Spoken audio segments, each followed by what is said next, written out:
aspect, which is to do with the automobile market. Now, this is India is among the world's largest automobile market. More than 4 million passenger vehicles were sold in India in 2023 itself, and India's automotive marketplace, it grew over 8% last year. And it goes without saying that this sector is pivotal in India's growth story. For our guest panel, we would like to invite on stage Mr. Shashank Srivastav, Senior Executive Director, Marketing and Sales, Maruti Suzuki India, and Mr. Vikram Pava, President and CEO, BMW Group India. Let's have a huge round of applause.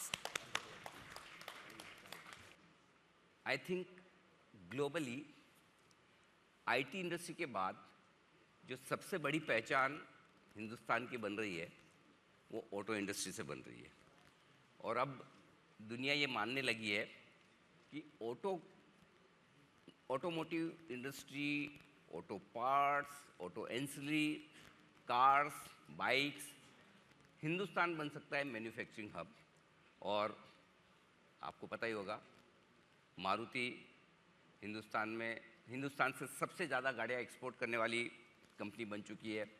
BMW पूरी दुनिया भर में नाम कमाने के बाद हिंदुस्तान में जिस तरह की ग्रोथ दिखा रही है, तो आज हमने सोचा क्यों न दो ऐसी कंपनियों के साथ मुलाकात की जाए और समझा जाए, जिसे एक मास प्रोडक्ट वाली कंपनी समझा जाता है, दूसरे को बड़ी क्लास प्रोडक्ट वाली कंपनी समझा जाता है, लेकिन दोनों के बीच में हिंदुस्तान की ग्रोथ कहाँ से आ रही है और किस तरह से हमारी इंडस्ट्री पूरी दुनिया पर आगे छा जाने वाली है, यह आज हमारा टॉपिक है. विक्रम, आपसे शुरुआत करता हूँ. ये लग्जरी कार अचानक से अफोर्डेबल कैसे हो गई? ऐसा हो रहा है आजकल की मतलब शायद एंट्री लेवल कार्स इजीली मिल जाए, लेकिन आपकी गाड़ियों के लिए वेटिंग ज़्यादा करनी पड़ती. तो हिंदुस्तान में ऐसा क्या बदलते हुए आप देख रहे हैं कि लोग बड़ी गाड़ियाँ, महंगी गाड़ियाँ ज़्यादा खरीद रहे हैं? मेरे ख्याल से हिंदुस्तान अब किसी देश से पीछे नहीं रहा है. मेरे हिसाब से ये एक्चुअल रीज़न है. आज तक जैसे आप बाकी भी किसी क्षेत्र में देख लें, इंडिया किसी चीज़ में पीछे नहीं है, तो इस चीज़ में क्यों पीछे रहे? अभी भी अगर मैं देखूं कि लग्जरी कार्स जो हैं इंडिया में मुश्किल से टोटल इंडस्ट्री के कुछ 1% के करीब बिकती हैं. वर्ल्ड ओवर जो एवरेज है ये कम से कम 15% की है. तो अगर आप ये देखें तो अभी इंडिया को काफ़ी आगे बढ़ना है.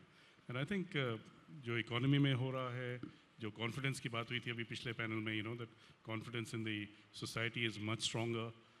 ऑल्सो कोविड के बाद there is the realization that you live only once, और you have to enjoy your life. And when you start thinking about enjoyment, luxury always comes in your mind always as number one. But I have to thank him. He creates the customer and then migrate upwards to us. All right, Mr. Srivastava, let me throw that to you then. Taking forward from what Anil was just saying, if India is going to become a manufacturing hub, and we all believe that India has the potential and the capability to become one of the greatest manufacturing hubs, what China plus one cabinet should be ahead of China. Automotives has to be one of the drivers of that, because anywhere in the world, automotive manufacturing is one of the biggest manufacturing industries. How do you think India is positioned to become a manufacturer, not just of automobiles for India, but potentially as a base from where you can export around the world?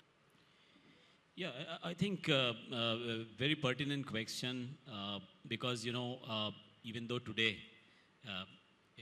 manufacturing is roughly 16-17% of our GDP, 50% of that is contributed by automobiles. That's about 7.5%. And you rightly pointed out, manufacturing is most important, because if you see the history of growth in other countries, बाकी मुल्कों में जो माशी तौर पे जो बदलाव आया है, उसमें सबसे पहले manufacturing is the lead. And in that respect, we are actually at 15, 16, 17% of the overall GDP, is a little behind. Targets are heavy. We are supposed to reach 25% in the next 3-4 years. Automobile should reach around 12.5%. And there are indications that we are going to get there. And the reason for that optimism is because not only is India itself a large market giving us the economies of scale, we are now the third largest passenger car vehicle market in the world. the largest two-wheeler, the largest three-wheeler, the largest tractors, the buses, the big buses. We are one of the largest even in the large buses. So scale है और जहाँ तक बरामदगी का सवाल है जो exports हैं उसके लिए हमारे पास अब एक वो स्किल और जो टैलेंट पूल है वो भी हमारे को हासिल है और with scale and as somebody was saying that Triveni of capital, talent and infrastructure, I think we are on the right path and you would have seen our exports also going up substantially. Vikram, if I could just do a follow-up question to that. This is also a very interesting time for the entire automotive sector, not just in India but around the world, because you're going to be facing an inflection point as petrol and diesel and those cars start to take a back seat and electric vehicles become more and more prominent. And this is one of the areas where people feel that China has got, yes, there's Tesla, but there's people who feel that China has got a lead. They're very strong competitors like BYD. How do you see India positioning itself in this entire new ecosystem that is arising? And so, for example, companies like BMW will say, well, maybe we can meet electric vehicles and make them in India for the world. I think you're right that the kind of transformation that is happening in the auto industry across the world has never been witnessed before. Right? I think I've been working in the industry for 35 years, and we know the industry has been always, for the last 100 years, very similar to what it's been now.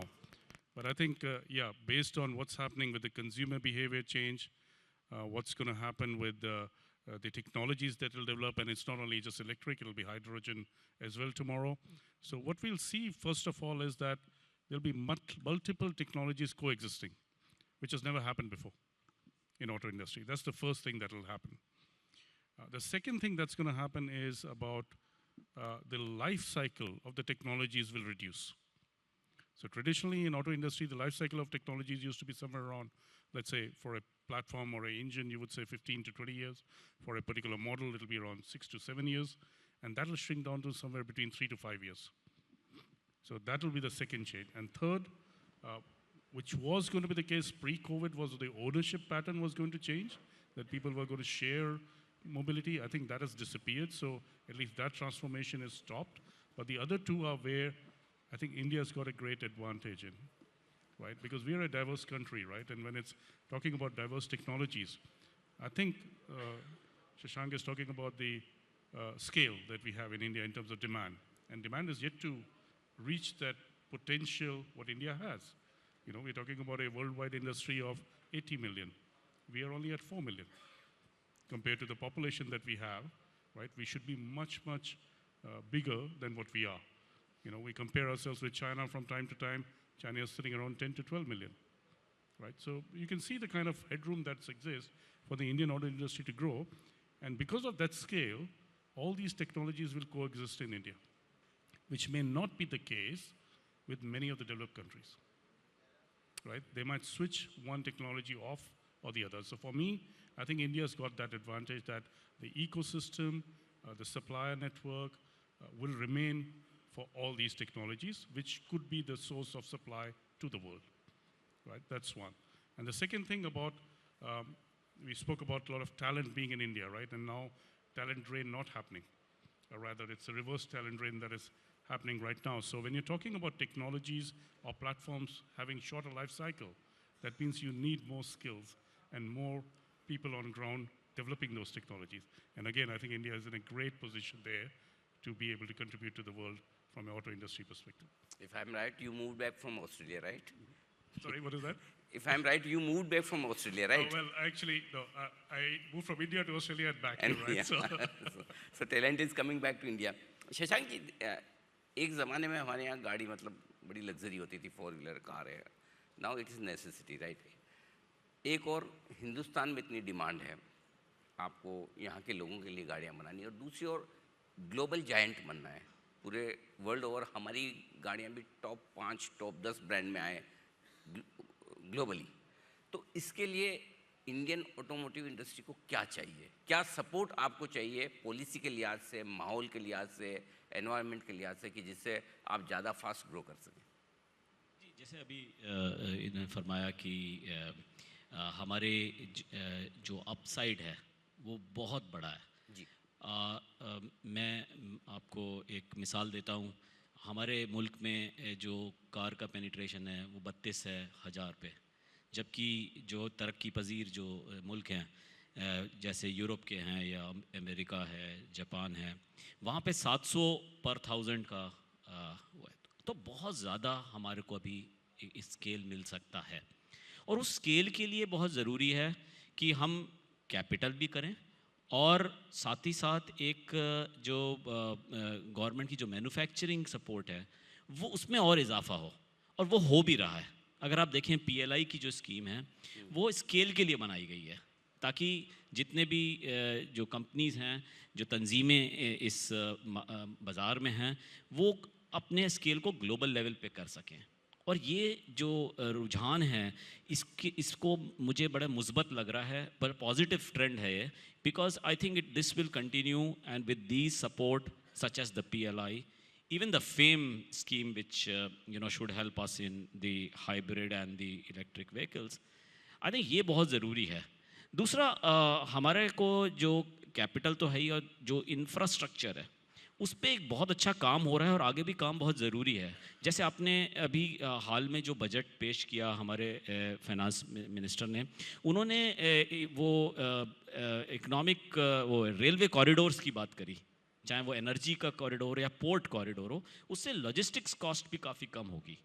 तो वो सब चीज़ें हमें एक competitive as देगी, और उससे हमारी बरामदगी भी बढ़ेगी, जो एक्सपोर्ट्स हैं वो भी बढ़ेगा, स्केल भी आएगा, और अगर हम क्वालिटी पे अच्छा फोकस रखें तो यकीनन हम एक बहुत बड़ा मैन्युफैक्चरिंग मुल्क बन सकते हैं। हमारे साथ जनरल VK सिंह भी हैं। तो जो आप इंफ्रास्ट्रक्चर की बात कर रहे थे, तो जो सड़कें आजकल बनाई जा रही हैं, जो एक्सप्रेसवेज बन रहे हैं, जो हाईवेज बन रहे हैं, उससे भी car ownership will get a big boost because people will want to buy cars, they want to drive on those roads. Of course, the more of these cars that you keep building, General Singh and the government will have to keep building more and more roads and more highways. Absolutely. In fact, if you see much of the growth that we have seen in the last few years, last 3-4 years, has happened because of the government's investment in capex, 50% of which is in road infrastructure. And that has helped us get out of that situation when consumption was taking a back seat. So government has stepped in, and I think now with the government saying that the capex would be lower going forward, probably the private sector has to come in and fill that investment gap which was not there in as far as capex is concerned. तो विक्रम, आज से 10 साल पहले अगर हम बढ़िया luxury car खरीदने जाते तो आप बोलते कार तो ले लिए, दिखाने के लिए ठीक है, इंडियन रोड्स है नहीं उसके लिए, this cars are made for European roads और समथिंग, अमेरिका वगैरह वैसा है। क्या उसमें बदलाव आया? यदि हाँ तो कितना, और कितना बदलने की ज़रूरत है? क्या आपकी जैसी BMW, मर्क, इस तरह की बड़ी पोर्शा, ये सारी गाड़ियाँ, इनके लिए ठीक ठाक रोड है, इंफ्रास्ट्रक्चर अभी? और इसका एक छोटा सा फॉलोअप क्वेश्चन, सड़कें तो बन गई हैं पर लोग गाड़ी चलाना कब सीखेंगे?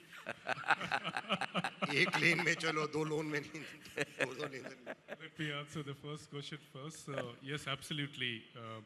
I think जो इंफ्रास्ट्रक्चर डेवलपमेंट हो रहा है, जो काइंड ऑफ इन्वेस्टमेंट जा रहा है, and जो kind of roads बन रही है, absolutely people are enjoying our cars much more, because you enjoy these cars when the road is smooth, less potholes, then you can travel at good speeds as well. And you've seen the expressways that are being built today with Yes. speed limits of 120 kilometers an hour, right? So when you reach those kind of stages of infrastructure, you can really enjoy beautifully engineered cars, and that's why we are happy to provide those cars. But I think other thing that is going to happen, which I'll add on what Shashank said, that is about when this infrastructure develops, there'll be decongestion of the cities as well, right? People will start staying outside, like it happens in every other country. You'll stay a little bit away because your travel distances will reduce, time will reduce now, because the road network is good. So you can afford to go and stay somewhere a little bit outside. And when you're doing that, then you'll buy more cars, number one, and you'll buy better cars. Right? Because you want to then enjoy it. And then when the cities get connected with the infrastructure, with, Colonel Singh is working on, absolutely, people will want to go on holidays in cars, because it will take lesser time. Yeah. One question which I wanted to ask you, for a company like BMW, when you're looking at India, the nature of the sort of vehicles, the sort of made for India cars as opposed to made in India cars, is there a difference? Do you have to visualize the Indian consumer slightly differently for a couple of reasons? More cost conscious, obviously, that everyone knows about. But for example, in a BMW car, even in a 3 Series, certainly in a 5 Series car, it's almost being designed for somebody sitting in the back seat, not so much for driving comfort, but sitting in the back comfort. Is that something that you're increasingly keeping in mind? Yes, I think Indian customers are different, no doubt about it, because our use case of the cars is a little bit different as well, absolutely. Right? We like to spend short distances but long time in our cars. We spend time with families. So yeah, comfort is one of the bigger things. So speed and performance take back seat compared to comfort. And we consider that in our designing as well, absolutely, when we're looking at cars for India. So the 3 Series that you spoke about is actually a longer version, which is the only country in the world with a right-hand drive version that we supply in India and produce in India. So those kind of things matter. But I'll correct you on one thing, Vikram. I don't think we are cost-conscious customer. We are value-conscious customers. There's a difference between the two, I think. Right. इस panel में हम चाहें तो घंटे भर बात कर सकते हैं because you guys are, the backbone of economy also. मैं कई बार कहता हूँ कि अगर आप किसी देश की इकोनॉमी ठीक ठाक चल रही नहीं चल रही, उसका पता आपको ऑटोमोबाइल सेक्टर से पता चल जाता है, उनकी ग्रोथ कैसी है. बिकॉज आप अगर ग्रो करें तो आपके साथ 500 इंडस्ट्रीज ग्रो कर रही है, छोटी छोटी एंसिलरी. सो बट समय की थोड़ी सी कमी है.